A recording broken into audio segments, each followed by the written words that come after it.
Hello students, welcome back to the Science Mentorpreneur. So Ray Optics na lecture number 606. So ಇವತ್ತಿನ ವಿಡಿಯೋಲಿ ನಾವು discuss ಮಾಡಬೇಕಾಗಿರೋದು critical angle ಆಮೇಲೆ total internal reflection ಬಗ್ಗೆ. ಓಕೆನಾ? ಸೊ ಪ್ರೀವಿಯಸ್ ವಿಡಿಯೋಸಲ್ಲಿ ನಾವು ರೆಫ್ರಾಕ್ಷನ್, ಲಾಸ್ ಆಫ್ ರೆಫ್ರಾಕ್ಷನ್, ರೆಫ್ರಾಕ್ಟಿವ್ ಇಂಡೆಕ್ಸ್ ಬಗ್ಗೆ ಡೀಟೇಲ್ ಆಗಿ ನೋಡಿದ್ವಿ.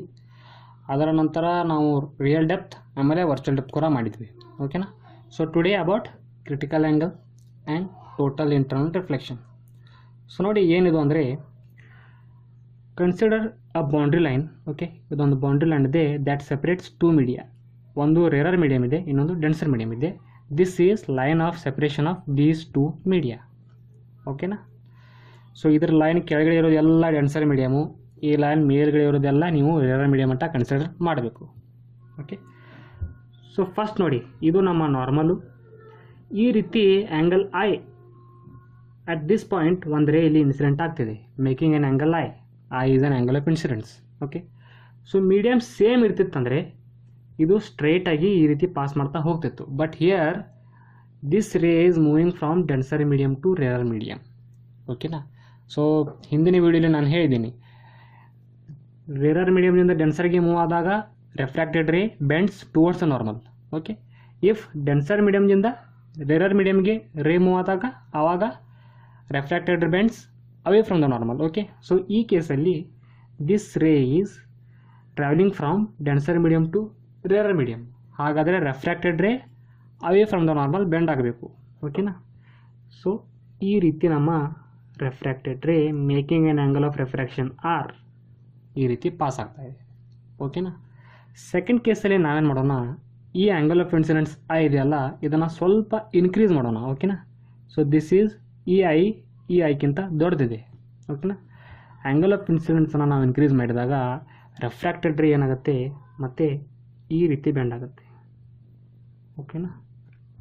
ಅಂದರೆ if I increases this employees are also increases. ಓಕೆನಾ? ಆ್ಯಂಗಲ್ ಆಫ್ ಇನ್ಸಿಡೆನ್ಸನ್ನು ನಾವು ಇದಕ್ಕಿಂತ ಹೆಚ್ಚು ಮಾಡಿದಾಗ ಆ್ಯಂಗಲ್ ಆಫ್ ರೆಫ್ರಾಕ್ಷನ್ ಕೂಡ ಈ ರೆಫ್ರಾಕ್ಷನ್ ಆ್ಯಂಗಲ್ಗಿಂತ ದೊಡ್ಡದಾಗುತ್ತೆ. ಓಕೆನಾ? ನೆಕ್ಸ್ಟ್ ಕೇಸಲ್ಲಿ ನಾವೇನು ಮಾಡೋಣ, ಮತ್ತಷ್ಟು ಈ ಐಕ್ಕಿಂತನೂ ಜಾಸ್ತಿ ನಾವು ಆ್ಯಂಗಲ್ ಆಫ್ ಇನ್ಸಿಡೆನ್ಸನ್ನು ಮತ್ತಷ್ಟು ಇನ್ಕ್ರೀಸ್ ಮಾಡಬೇಕು. ಹೀಗೆ ಮಾಡಿದಾಗ ಏನಾಗುತ್ತೆ, ರೆಫ್ರಾಕ್ಟೆಡ್ ರೇ travels along this line of separation of two media. ಓಕೆನಾ?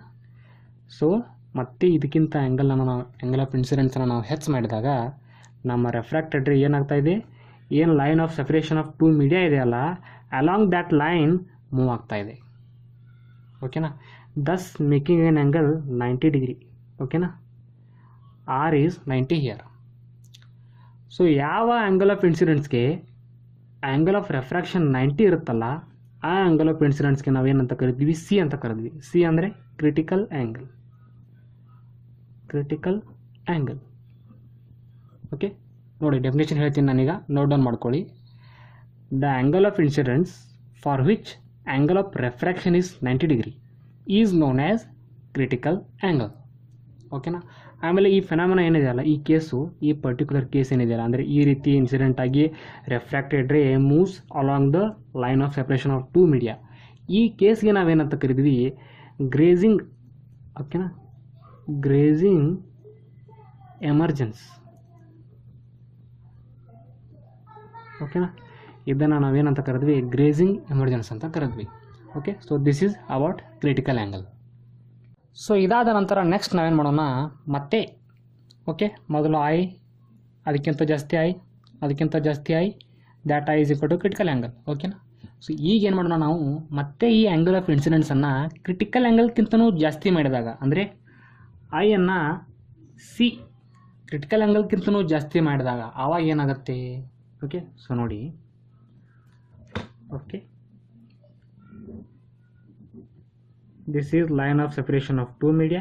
ಇದು ನಮ್ಮ ರೇರರ್ ಮೀಡಿಯಮ್, ಇದು ನಮ್ಮ ಡೆನ್ಸರ್ ಮೀಡಿಯಮ್. ಓಕೆನಾ? And this is our normal. ಓಕೆನಾ? ಈ ರೀತಿ ಇದೆ ಅಂತ ಅಂದ್ಕೊಳ್ಳೋಣ. ಈಗ ಆ್ಯಂಗಲ್ ಇನ್ಸಿಡೆಂಟ್ ಆಗ್ತಾ ಇದೆ at angle I. This I is greater than C. ಈ ರೀತಿ ಇದ್ದಾಗ ಏನಾಗುತ್ತೆ, ಈ ರೀತಿ ಇದ್ದಾಗ ಏನಾಗುತ್ತೆಪ್ಪ ಅಂತಂದರೆ ರೆಫ್ರಾಕ್ಷನ್ ಸ್ಟಾಪ್ಸ್. ಓಕೆನಾ? ರೆಫ್ರಾಕ್ಷನ್ ಸ್ಟಾಪ್ ಆಗುತ್ತೆ. ಓಕೆ, ಹಾಗಾದರೆ ಏನಾಗುತ್ತೆ ಈ ರೀತಿ ರೇ ಬರುತ್ತೆ ಆ್ಯಂಗಲ್ ಆರ್. ಓಕೆ, ಇದಕ್ಕೆ ನಾವೇನಂತ ಕರಿತೀವಿ, ರಿಫ್ಲೆಕ್ಷನ್ ಆಗುತ್ತೆ. ಓಕೆ, ಏನಿದು, this is reflection. Angle of ಇನ್ಸಿಡೆನ್ಸನ್ನು ನಾವು ಕ್ರಿಟಿಕಲ್ ಆ್ಯಂಗಲ್ಗಿಂತನೂ ಜಾಸ್ತಿ ಮಾಡಿದಾಗ ರೆಫ್ರಾಕ್ಷನ್ ಸ್ಟಾಪ್ ಆಗುತ್ತೆ, ರಿಫ್ಲೆಕ್ಷನ್ ಟೇಕ್ಸ್ ಪ್ಲೇಸ್. ಓಕೆನಾ, ವಿದೌಟ್ ಮಿರರ್. ಓಕೆನಾ, reflection takes place without mirror. ನೋಡಿ ನೀವು ಏನಾಗ್ತಾ ಇದೆ ಇಲ್ಲಿ. ಓಕೆನಾ, ರೆಫ್ರಾಕ್ಷನ್ ಸ್ಟಾಪ್ ಆಗಿ ರಿಫ್ಲೆಕ್ಷನ್ ಆಗ್ತಾ ಇದೆ, ಅದು without mirror. I is equal to r ಆಗುತ್ತೆ ಇಲ್ಲಿ ಈ ಕೇಸಲ್ಲಿ.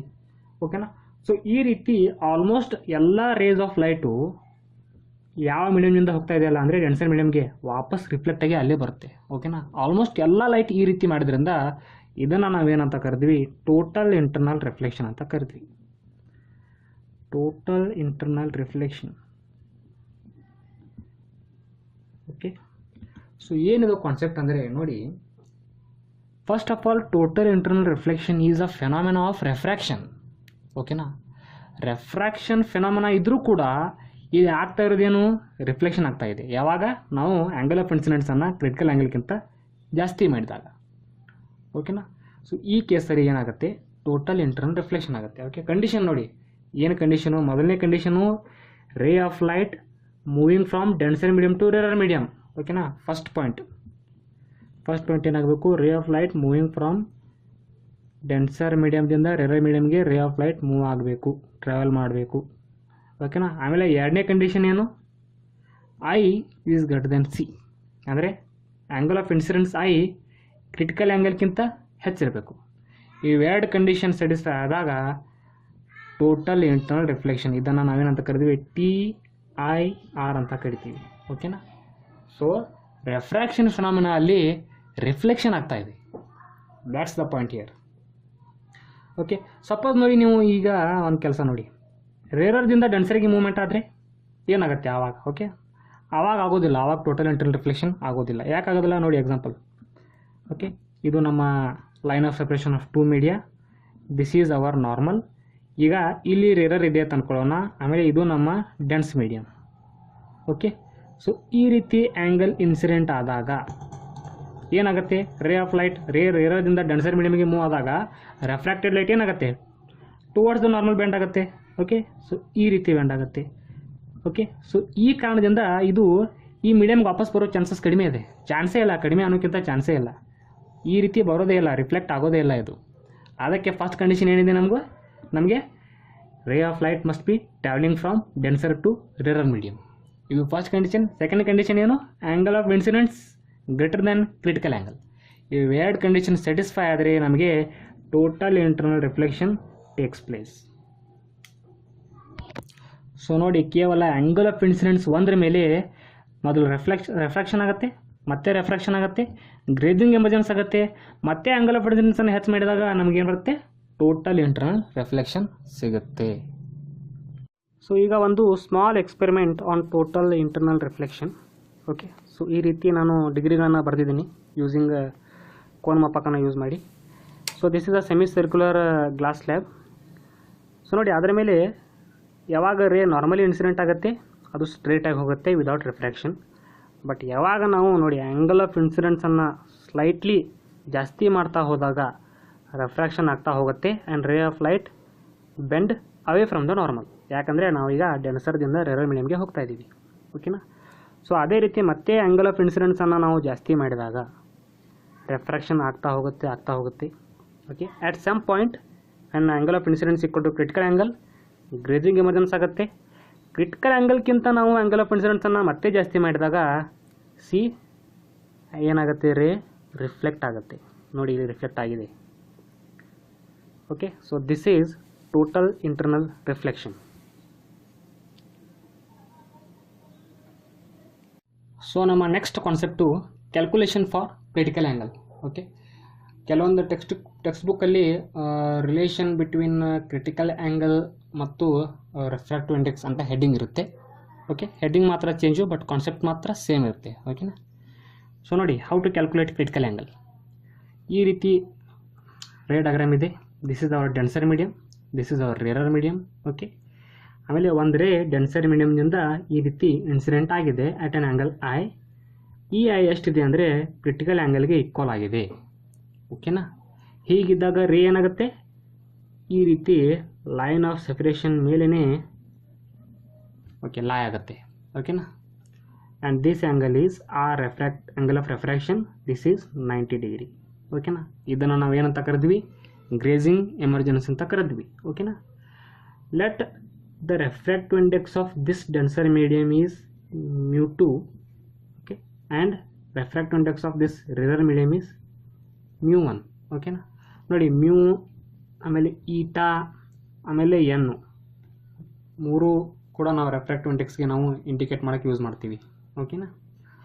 ಓಕೆ, ಈಗ ನಾವೇನು ಮಾಡೋಣ, ಈ ರೇ ಡಯಾಗ್ರಾಮ್ಗೆ ಸ್ನೆಲ್ಸ್ ಲಾ ಅಪ್ಲೈ ಮಾಡೋಣ. ಓಕೆನಾ? ಸ್ನೆಲ್ಸ್ ಲಾ ಯಾವ ರೀತಿ ಅಪ್ಲೈ ಮಾಡಬೇಕಂತ ಹೇಳಿದ್ದೀನಿ ನಾನು.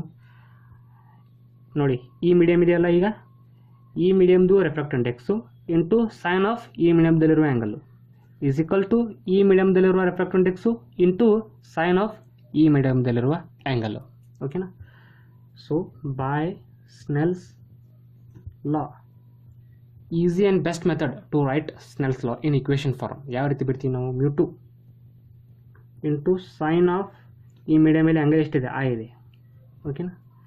ಈಸ್ ಈಕ್ವಲ್ ಟು μ1 ಆ ಮೀಡಿಯಮ್ದಲ್ಲಿರೋ ಆ್ಯಂಗಲು ಆರ್ ಸೈನ್ ಆರ್. ಓಕೆನಾ? ಇದು ಈಸಿ ಮೆಥಡ್. ನಾವು sine i by sine r ಬರೆಯುವಾಗ ಸ್ವಲ್ಪ ಕನ್ಫ್ಯೂಷನ್ ಆಗುತ್ತೆ. ಓಕೆನಾ? But this is the best method. Next μ2 into sine of i ಅಂದರೆ ಎಷ್ಟಿದೆ, ಐ ಅನ್ನು ನಾವು ಸಿ ಅಂತ ತೊಗೊಂಡಿದ್ದೀವಿ. ಸಿ ತೊಗೊಂಡಾಗಲೇ ಇದು 90 ಬಂದಿದೆಯಲ್ಲ. Okay, sine c is equal to μ1 into sine 90, r is equal to 90. Next μ2 into sine c is equal to μ1 into sine 90 value ಎಷ್ಟಿದೆ, 1 ಇದೆ. ಓಕೆನಾ? ಸೊ ನೆಕ್ಸ್ಟ್ ಸ್ಟೆಪ್ ಏನಾಗುತ್ತೆ, sine c is equal to μ1 upon μ2. Okay, this is the relationship between critical angle and refractive index. ಓಕೆನಾ? So ಒಂದು ಮಾತು ನೀವು ನೆನಪಿಟ್ಕೋಬೇಕಿಲ್ಲಿ, ನ್ಯೂಮಿರೇಟಲ್ಲಿ sine c is equal to ನ್ಯೂಮಿರೇಟಲ್ಲಿ ಯಾವ ಮೀಡಿಯಮ್ದು ರೆಫ್ರಾಕ್ಟಿವ್ ಇಂಡೆಕ್ಸೇ ಬರುತ್ತೆ, ರೇರರ್ ಮೀಡಿಯಮ್ದು ರೆಫ್ರಾಕ್ಟಿವ್ ಇಂಡೆಕ್ಸ್ ಬರುತ್ತೆ μ1. ಡಿನಾಮಿನೇಟರಲ್ಲಿ ಡೆನ್ಸರ್ ಮೀಡಿಯಮ್ದು ರೆಫ್ರಾಕ್ಟಿವ್ ಇಂಡೆಕ್ಸ್ ಬರುತ್ತೆ. ಓಕೆನಾ? ಸೊ ಕ್ಲಿಯರ್ಲಿ ರೇರರ್ ಮೀಡಿಯಮ್ದು ರೆಫ್ರಾಕ್ಟಿವ್ ಇಂಡೆಕ್ಸು ಡೆನ್ಸರ್ ಮೀಡಿಯಮ್ದು ರೆಫ್ರಾಕ್ಟಿವ್ ಇಂಡೆಕ್ಸ್ಗಿಂತ ಕಡಿಮೆ ಇರುತ್ತೆ. ಓಕೆನಾ? ಅಂದರೆ μ1 is always less than μ2. Okay, ಇದು ನಮ್ಮ ರೇರರ್ ಮೀಡಿಯಮ್ದು ರೆಫ್ರಾಕ್ಟಿವ್ ಇಂಡೆಕ್ಸು, ಇದು ಡೆನ್ಸರ್ ಮೀಡಿಯಮ್ದು ರೆಫ್ರಾಕ್ಟಿವ್ ಇಂಡೆಕ್ಸು. ಓಕೆನಾ? ಇದು ಯಾವಾಗಲೂ ಡೆನ್ಸರ್ ಮೀಡಿಯಮ್ದು ರೆಫ್ರಾಕ್ಟಿವ್ ಇಂಡೆಕ್ಸ್ಗಿಂತ ಕಡಿಮೆ ಇರುತ್ತೆ. ಓಕೆನಾ? ಅಂದರೆ μ1 upon μ2 is also less than 1. ಆಮೇಲೆ ಸೈನ್ ಸಿ ನೋಡಿ, ಸೈನು 1 ಆಗೋದು ಯಾವಾಗ, 90ಗೆ 1 ಆಗುತ್ತೆ ಅದು. ಓಕೆ, ಸೊ ಮೋಸ್ಟ್ ಕೇಸಸ್ಸಲ್ಲಿ ಸೈನ್ ಸಿ ಕೂಡ 1ಕ್ಕಿಂತ ಕಡಿಮೆನೇ ಇರುತ್ತೆ, 1ಕ್ಕಿಂತ ಜಾಸ್ತಿ ಇರಲ್ಲ. ಓಕೆನಾ? ನೆಕ್ಸ್ಟ್ ನೋಡಿ, ಈಗ ಪರ್ಟಿಕ್ಯುಲರ್ ಕೇಸ್ ತೊಗೊಳ್ಳೋಣ ನಾವು. Suppose this medium is water ಇದೆ ಅಂದ್ಕೊಳ್ಳೋಣ, ಆ ಮೀಡಿಯಮ್ದು ರೆಫ್ರಾಕ್ಟಿವ್ ಇಂಡೆಕ್ಸ್ ನಮಗೆ ಗೊತ್ತಿಲ್ಲ. ಬಟ್ ಈ ರೇರರ್ ಮೀಡಿಯಮ್ ಇದೆಲ್ಲ ಅದು ಏರ್ ಇದೆ ಅಂದ್ಕೊಳ್ಳೋಣ. Okay, so μ1 is equal to refractive index of air ಎಷ್ಟಿರುತ್ತೆ, 1 ಇರುತ್ತೆ.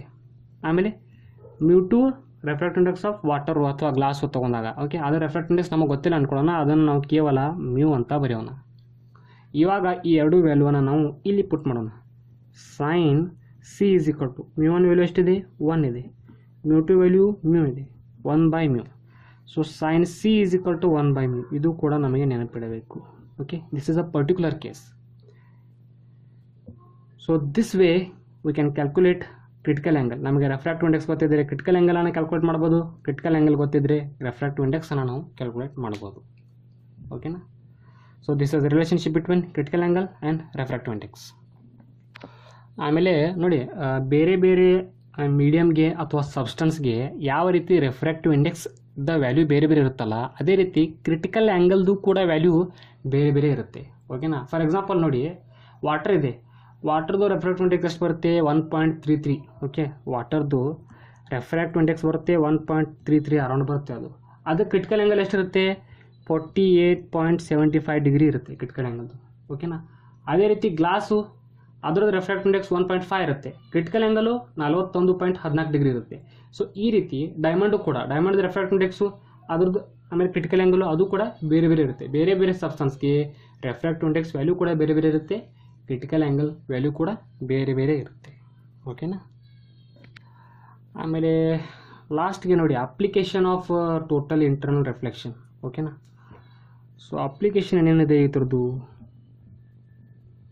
ಮೊದಲನೇ ಅಪ್ಲಿಕೇಶನ್ ನೋಡಿ, ಫಸ್ಟ್ ಅಪ್ಲಿಕೇಶನ್ ಏನಪ್ಪ ಅಂತಂದರೆ ಸ್ಪಾರ್ಕ್ಲಿಂಗ್ ಆಫ್ ಡೈಮಂಡ್. ಗೊತ್ತಾ ನಿಮಗೆ? ಡೈಮಂಡು ಒಳಗಡೆ ನಮಗೇನು ಶೈನ್ ಆಗುತ್ತಲ್ಲ, ಅದಕ್ಕೆ ಕಾರಣ ಏನಪ್ಪ ಅಂತಂದರೆ ಈ ಟೋಟಲ್ ಇಂಟರ್ನಲ್ ರಿಫ್ಲೆಕ್ಷನ್. ಒಳಗಡೆ ಲೈಟು ಒಂದು ಸರ್ಫೇಸ್ದಿಂದ ಇನ್ನೊಂದು ಸರ್ಫೇಸ್ಗೆ ರಿಫ್ಲೆಕ್ಟ್ ಆಗಿ ನಮಗೆ ಅದು ಶೈನ್ ಆಗೋ ಥರ ಕಾಣಿಸುತ್ತೆ. ಓಕೆನಾ. ಮೊದಲು ಆಬ್ಜೆಕ್ಟನ್ನು ನೋಡೋಕ್ಕೆ ನಮಗೆ ಲೈಟ್ ಬೇಕು. Without light we can't see any object. Okay, first point. ಇನ್ನು ಅದರೊಳಗೆ ಸರ್ಫೇಸ್ ಟು ಒಂದು ಸರ್ಫೇಸ್ದಿಂದ ಇನ್ನೊಂದು ಸರ್ಫೇಸ್ಗೆ ಏನು ರಿಫ್ಲೆಕ್ಟ್ ಆಗ್ತಾ ಇದೆಯಲ್ಲ, ಅದು total internal reflection. So total internal ರಿಫ್ಲೆಕ್ಷನ್ದಿಂದನೇ ನಮಗೆ ಸ್ಪಾರ್ಕ್ಲಿಂಗ್ ಆಫ್ ಡೈಮಂಡು ಗೊತ್ತಾಗೋದು. ಅದಾದ ನಂತರ optical fibres is very very important. ಓಕೆನಾ. ಆಪ್ಟಿಕಲ್ ಫೈಬರಲ್ಲಿ ನೀವು ದೀಪಾವಳಿಯಲ್ಲಿ ಕೆಲವೊಂದು ಅಂಗಡಿಯಲ್ಲಿ ಇಟ್ಟಿರ್ತಾರೆ. ಓಕೆನಾ. ದಾರದ ಥರ ಈ ರೀತಿ ಇರುತ್ತೆ ಅದು ಸ್ಟ್ರಕ್ಚರು. ಓಕೆನಾ. ಈ ರೀತಿ ಬಂದು ನೋಡಿ, ಈ ರೀತಿ ಸಣ್ಣ ಸಣ್ಣ ಪ್ಲಾಸ್ಟಿಕ್ ಪೈಪ್ಗಳು ಹೋಗಿರ್ತವೆ. ಓಕೆನಾ. ಸೊ ಇವೆಲ್ಲ ಶೈನ್ ಆಗ್ತಾ ಇರುತ್ತೆ ಕಲರ್ಫುಲ್ಲು. ಓಕೆನಾ. So this is nothing but optical fibres. Optical fibre ಇದರೊಳಗೆ ಕೂಡ ಟೋಟಲ್ ಇಂಟರ್ನಲ್ ರಿಫ್ಲೆಕ್ಷನ್ ಆಗ್ತಾ ಇರುತ್ತೆ. ಅಂದರೆ ಈ ಸಣ್ಣ ಪೈಪನ್ನು ನಾವು ದೊಡ್ಡದು ಮಾಡಿ ನೋಡಿದಾಗ ನೋಡಿ, ಈ ರೀತಿ ನೋಡಿದಾಗ ಈ ಸಣ್ಣ ಒಂದು ಪೈಪನ್ನು ಸ್ವಲ್ಪ ಸ್ಟ್ರೆಚ್ ಮಾಡಿ ನೋಡಿದಾಗ ಏನಾಗುತ್ತೆ ಆ್ಯಕ್ಚುಲಿ ಒಳಗಡೆ ಈ ರೀತಿ ರೇ ಬಂದು ನೋಡಿ, ಈ ಸರ್ಫೇಸ್ ಮತ್ತು ಈ ಸರ್ಫೇಸ್ ಮತ್ತು ಈ ಸರ್ಫೇಸ್ ಮತ್ತು ಈ ಸರ್ಫೇಸ್ ಈ ರೀತಿ ರಿಫ್ಲೆಕ್ಷನ್ ಆಗ್ತಾ ಹೋಗೋದ್ರಿಂದ ನಮಗೆ ಡಿಫ್ರೆಂಟ್ ಲೈಟು ಹೊರಗಡೆ ಕಾಣುತ್ತೆ. ಓಕೆನಾ. So application of total internal reflection, first sparkling of diamond, ಆಮೇಲೆ ಆಪ್ಟಿಕಲ್ ಫೈಬರ್ಸು, ಇನ್ನೊಂದು ಮಿರಾಜ್ ಕೂಡ. ಈ ಬಿಸಿಲು ಗುದಿರೆ ಇರುತ್ತಲ್ಲ, ರೋಡ್ ಮೇಲೆ ಕಾಣುತ್ತೆ ಸ್ವಲ್ಪ ದೂರದಿಂದ ನಮಗೆ. ಓಕೆ, ಆ ಬಿಸಿಲು ಗುದಿರೆ ಅಂದರೆ ಅದಕ್ಕೆ ಮಿರಾಜ್ ಅಂತ ಕರೀತಾರೆ. ಅದು ಕೂಡ ಅಪ್ಲಿಕೇಶನ್ ಆಫ್ TIF. ಆಮೇಲೆ ರಿಫ್ಲೆಕ್ಟಿಂಗ್ ಪ್ರಿಸಮ್ ಕೂಡ ಬರುತ್ತೆ. ಟೋಟಲಿ ರಿಫ್ಲೆಕ್ಟಿಂಗ್ ಪ್ರಿಸಮಲ್ಲೂ ಕೂಡ ನಾವು ಈ ಟೋಟಲ್ ಇಂಟರ್ನಲ್ ರಿಫ್ಲೆಕ್ಷನ್ನ ನಮಗೆ ನೋಡೋಕ್ಕೆ ಸಿಗುತ್ತೆ. ಓಕೆನಾ. So that's all for today. ಇವತ್ತಿಗೆ ಇಷ್ಟು ಸಾಕು. ಸೊ ವಿಡಿಯೋ ಇಷ್ಟ ಆದರೆ ಲೈಕ್ ಮಾಡಿ, ಶೇರ್ ಮಾಡಿ ಹಾಗೂ ಸಬ್ಸ್ಕ್ರೈಬ್ ಮಾಡಿ. ಓಕೆ, ವ್ರ್ಯಾಪ್ ಅಪ್ ಮಾಡ್ತಾಯಿದ್ದೀವಿ. Thank you.